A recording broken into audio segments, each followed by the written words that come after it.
How did a single Ukrainian MiG-29 manage to strike deep into Russian territory, evading layers of modern air defenses once thought impenetrable? It began with an operation that blurred the line between human intuition and machine precision, a strike that would redefine electronic warfare in the 21st century.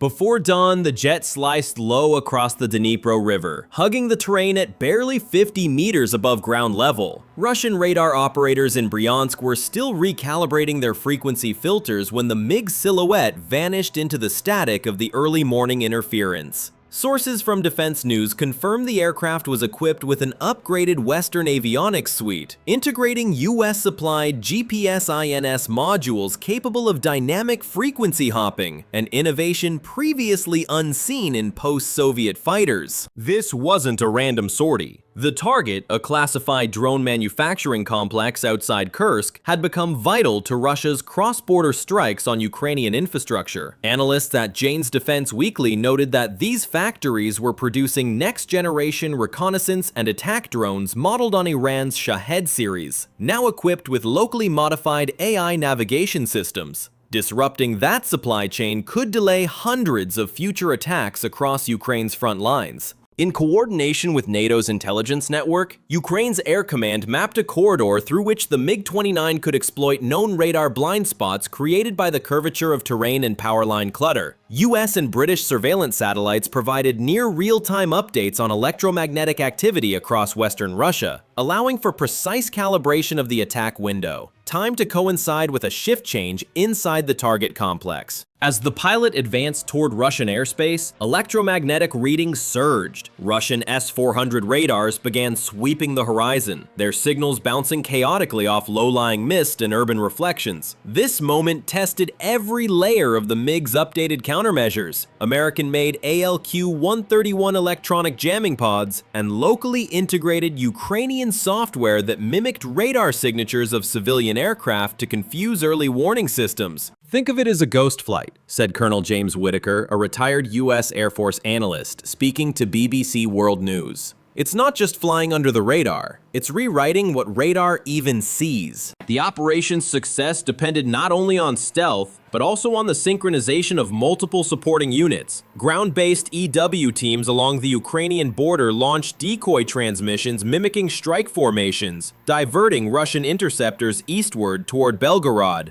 Meanwhile, in orbit, an American surveillance drone maintained constant line-of-sight relay, transmitting telemetry updates every few seconds. At 5:21 Moscow time, the MiG crossed into Russian airspace. Its onboard computer switched to a fully autonomous mode, maintaining flight parameters with minimal radio communication. Inside the cockpit, analog and digital merged, the old Soviet dials flickering beside sleek LCD overlays. The fusion of two technological worlds, one legacy, one born of necessity.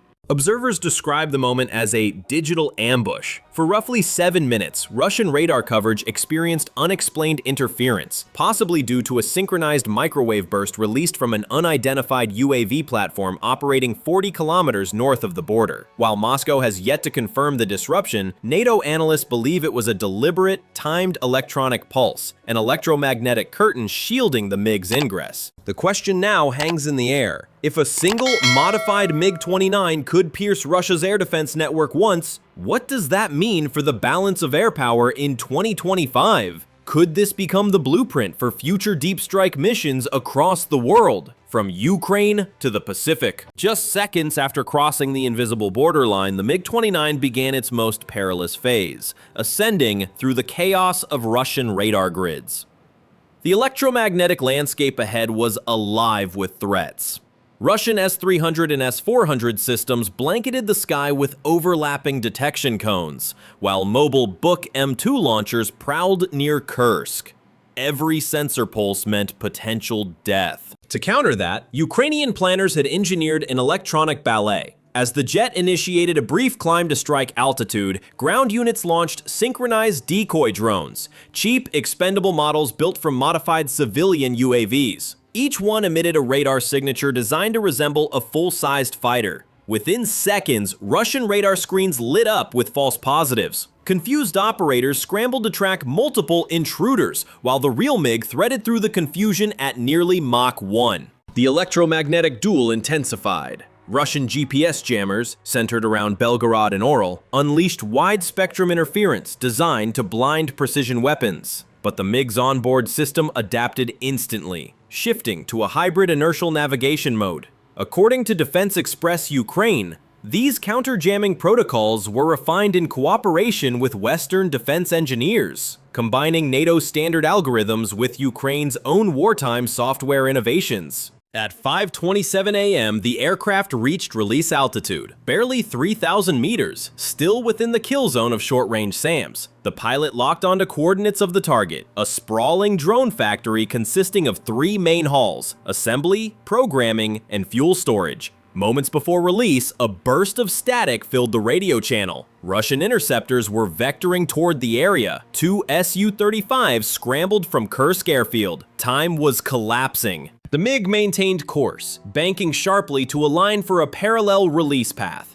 In that instant, a blinding electronic storm engulfed the region. A coordinated EW strike from a NATO satellite node disrupted Russian radar imaging for just 12 seconds. It was enough. 4 GBU-39 small-diameter bombs dropped silently from the pylons, wings unfolding mid-air like mechanical hawks. Each bomb switched to INS mode, compensating for GPS denial. Their glide paths separated into fan-like formations, approaching the target from multiple vectors to overwhelm automated defenses.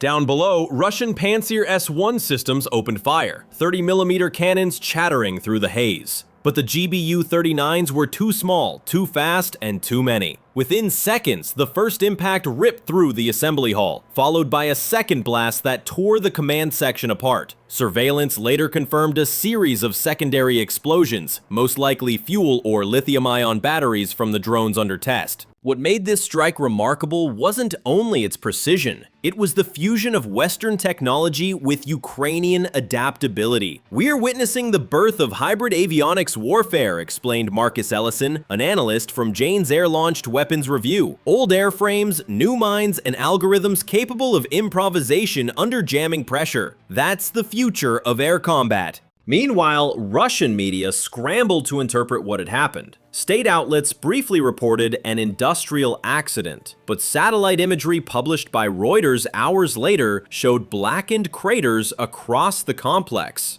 Damage estimates suggested that up to 60% of the facility's production capacity was destroyed, a staggering loss in Moscow's ongoing drone campaign. The MiG-29 banked south, diving again to treetop level, disappearing into the same electronic mist that had concealed its approach. The strike had lasted less than 9 minutes, but it had just rewritten the textbook of electronic warfare. How could a legacy fighter like the MiG-29, first flown in 1982, penetrate one of the most defended airspaces on Earth? Was this just tactical brilliance, or the beginning of a new era in hybrid electronic warfare? As dawn broke over Western Russia, the 4 GBU-39s continued their deadly ballet through the upper atmosphere. The bombs, each weighing just 250 pounds, had been fine-tuned for this moment. Sleek, intelligent, and devastatingly precise. They were the embodiment of modern warfare. Efficiency over excess. Precision over brute force. Each weapon unfolded its wings at pre-programmed intervals, gliding silently through layers of jamming fields. With Russian GPS denial at full intensity, the GBU-39s relied entirely on inertial navigation fused with terrain-matching algorithms, a technology refined through US and NATO operational data from past conflicts. The result was uncanny accuracy, within 1 meter even under total signal blackout. Analysts at Defense News later revealed that Ukraine had received a hybrid version of the SDB system, modified to interface with Soviet-era launch computers. Engineers from Poland and the Czech Republic were reportedly involved in adapting the fire control software. The transformation effectively turned Cold War relics into precision strike platforms, an achievement few thought possible. Down below, Russian air defenses struggled to respond. Their automated fire control systems, overwhelmed by the false radar echoes generated by Ukrainian EW decoys, began targeting phantom signatures. A DW defense correspondent reported that one Pantsir battery near the target site even fired upon its own decoy beacon, an event described by NATO officials as electronic fratricide. At 5:29:14, the first GBU-39 penetrated the roof of the assembly hall. The explosion was surgical. Limited blast radius, maximum structural damage. Within 3 seconds, the second bomb hit the control hub, severing power and data lines. Surveillance footage intercepted by Western intelligence showed a brief flash, then cascading sparks as automated assembly arms froze mid-movement. 2 more bombs followed, hitting the programming and fuel depots. For a moment, silence. Then a chain reaction of detonations. Lithium-ion batteries, volatile fuel cells, and AI control units erupted into synchronized chaos. What was once a sophisticated production complex became a blazing inferno. The technical brilliance lay not only in the weaponry, but in the coordination. The glide mechanics ensured staggered impacts, maximizing destruction while minimizing waste. By spacing detonations 3 seconds apart, Ukrainian planners had created an expanding pressure wave that amplified each blast through resonance, a technique known as sequential destructive phasing, first theorized in NATO research during the early 2000s. Military analysts across Europe were astonished. This was not just an attack, it was a lesson, said Dr. Claudia Meinhardt, defense technology expert at the German Institute for Strategic Studies. It demonstrated that integration and timing can overcome numerical inferiority. A single strike package, when properly networked, can dismantle an entire industrial node. Meanwhile, Russia's Ministry of Defense remained silent. Independent satellite images released by The Guardian confirmed near-total destruction of the facility within minutes. The attack was later compared to Israel's 1981 Osirak strike. Precise, symbolic, and strategically transformative. In Kiev, the operation's success rippled through command channels. It wasn't just about hitting a factory, it was about proving Ukraine's growing mastery of multi-domain warfare, air, cyber, and electronic combined into one fluid system. Reports indicate that similar hybrid tactics were already being tested near Kherson and Zaporizhia, where electromagnetic conditions were even more hostile. What does this mean for future warfare? Could small, smart weapons redefine air superiority, where data and algorithmic timing outweigh sheer firepower? The battle for the skies had just shifted, from dogfights and missiles to algorithms and precision code. The strike's aftermath was as catastrophic as it was calculated. The drone factory outside Kursk, once heralded as a cornerstone of Russia's unmanned aerial strategy, was now a smoldering crater of twisted metal and scorched concrete. Satellite imagery from Reuters revealed 3 distinct blast zones, one in the assembly hangar, another in the AI programming section, and the third in the logistics and fuel storage yard. Each zone represented a critical link in the production chain, effectively erasing months of output and development. But it was the chain reaction that stunned analysts. Secondary explosions, visible from over 50 kilometers away, continued for nearly 20 minutes. The cause, according to Jane's Defense Weekly, was the destruction of integrated power modules and lithium-based propulsion systems stored without proper containment. The resulting firestorm generated temperatures exceeding 1,200 degrees Celsius, enough to melt alloy frames and warp entire airframes. Ukrainian command described it as surgical chaos, the controlled destruction of a complex network where precision targeted fragility.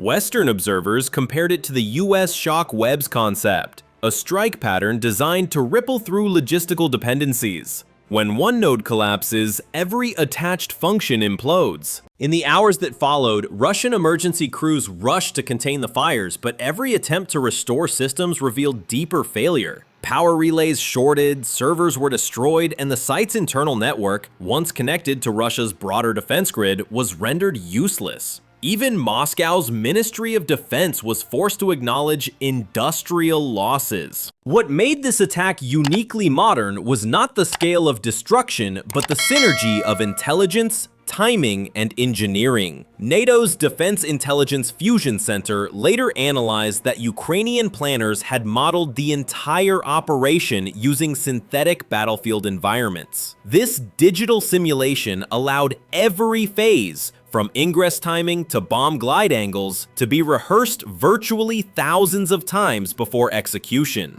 In a broadcast on BBC World Service, retired RAF Air Marshal Peter Collins described the event as a demonstration of fifth domain coordination. Cyber, space, air, and electromagnetic warfare operating as one. Collins emphasized that, while Ukraine lacked the fleet numbers of its adversary, it compensated with algorithmic precision and Western intelligence sharing. They're rewriting asymmetric warfare in real time. Meanwhile, Moscow launched retaliatory strikes within hours, targeting Ukrainian air bases near Poltava and Vinnytsia. However, most were intercepted. US President Donald Trump, addressing reporters from the White House, confirmed that NATO early warning systems were fully engaged in tracking post-strike escalations, and reaffirmed support for Ukraine's defensive operations. His administration emphasized that the attack highlighted how outdated Russian EW systems are when faced with adaptive, Western integrated countermeasures. But the repercussions extended beyond Russia's borders. Iranian state media, closely aligned with Moscow's drone program, condemned the strike as a direct Western provocation.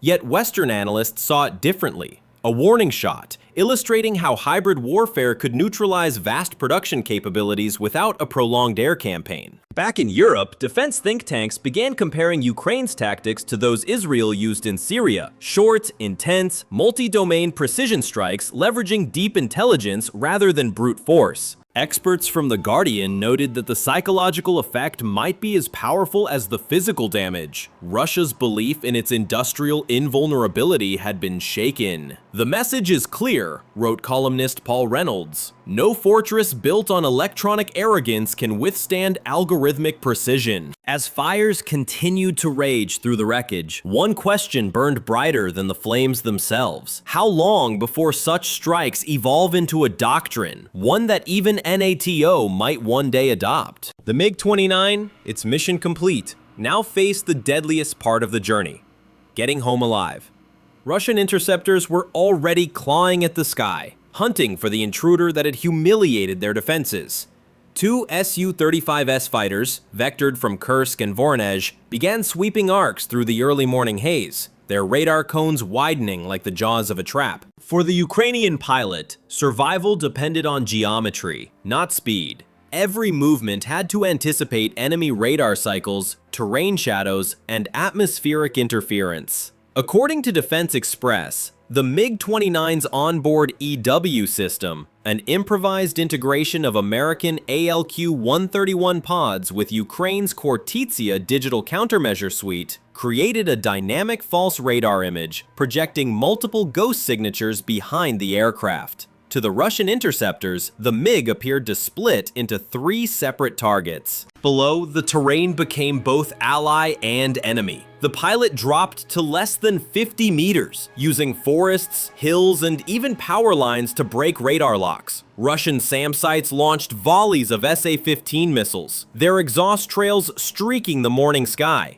but none found their mark. NATO intelligence later confirmed that the MiG's flight path intersected a corridor of natural magnetic anomalies, weakening radar accuracy. Whether by calculation or fate, that anomaly helped save the mission. Pursuit intensified. One Su-35 managed to close within 20 kilometers, firing an R-77 medium-range missile, but by then the MiG had already deployed a flare pattern pre-programmed through real-time data uplinks from Ukrainian radar operators across the border. Each flare sequence mimicked heat signatures of decoy aircraft. The missile veered away, exploding harmlessly over an empty field. Experts from Jane's Defense Weekly later pointed out that this wasn't merely a test of pilot skill, it was a showcase of networked defense. Dozens of Ukrainian radar and EW stations collaborated, creating a digital bubble of misinformation that confused Russian command centers. It's what the US Air Force calls a cognitive battle cloud, said Dr. Miles Kettering, aerospace warfare specialist. The aircraft isn't flying alone, it's moving through a living web of sensors, relays, and adaptive countermeasures.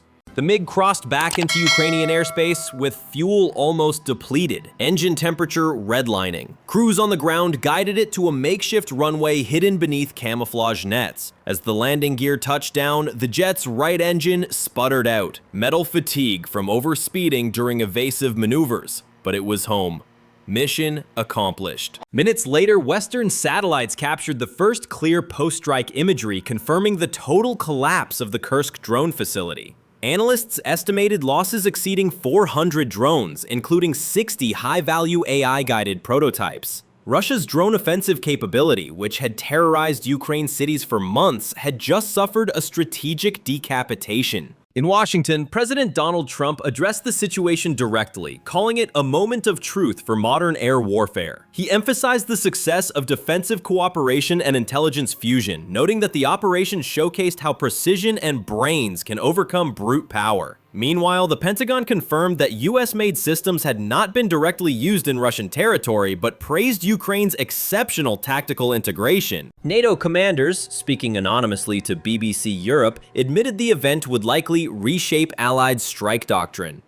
The MiG-29's successful evasion under dense radar fire proved that legacy aircraft, when paired with modern electronics and AI-assisted flight systems, could still dominate contested skies. As the pilot was debriefed under strict secrecy, one question lingered through NATO halls and Kremlin corridors alike. How many more such hybrid strike missions could Ukraine be preparing? And could Russia stop even one of them? In the days that followed, international observers realized the Kursk strike had changed more than a single battle. It had changed the very definition of air warfare. The fusion of human instinct and digital coordination had produced a strike that rivaled the most advanced Western operations, and its strategic implications rippled far beyond Ukraine. Moscow's immediate reaction was predictable. The Russian Ministry of Defense claimed that a minor fire had occurred at a civilian plant due to electrical malfunction. Yet within 48 hours, independent thermal imaging from Reuters and BBC Verify debunked the statement, showing extensive heat signatures consistent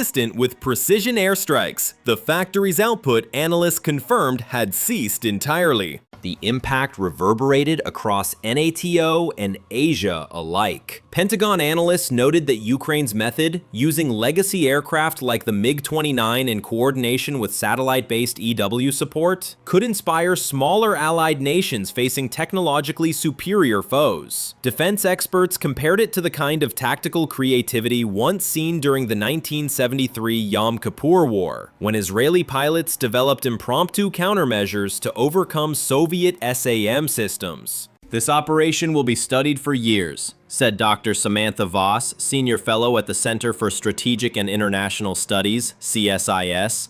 It proved that data, timing, and network fusion can outperform even the most expensive aircraft.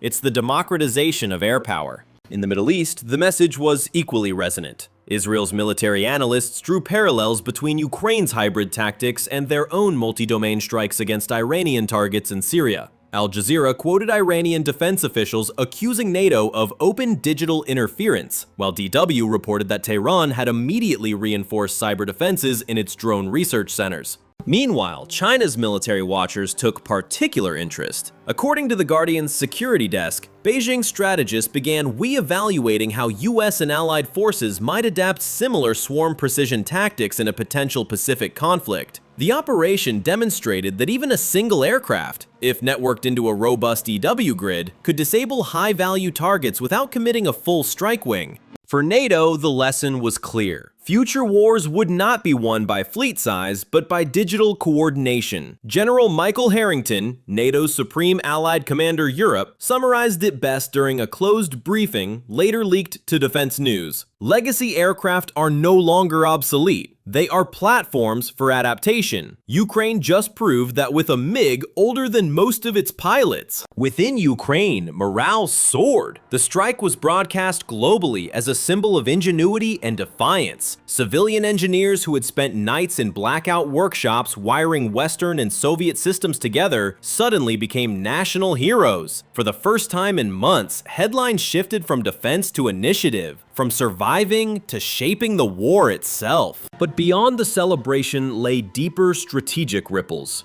Russia, facing mounting pressure on its drone supply chain, turned to emergency imports from Iran and domestic reallocation from civilian sectors.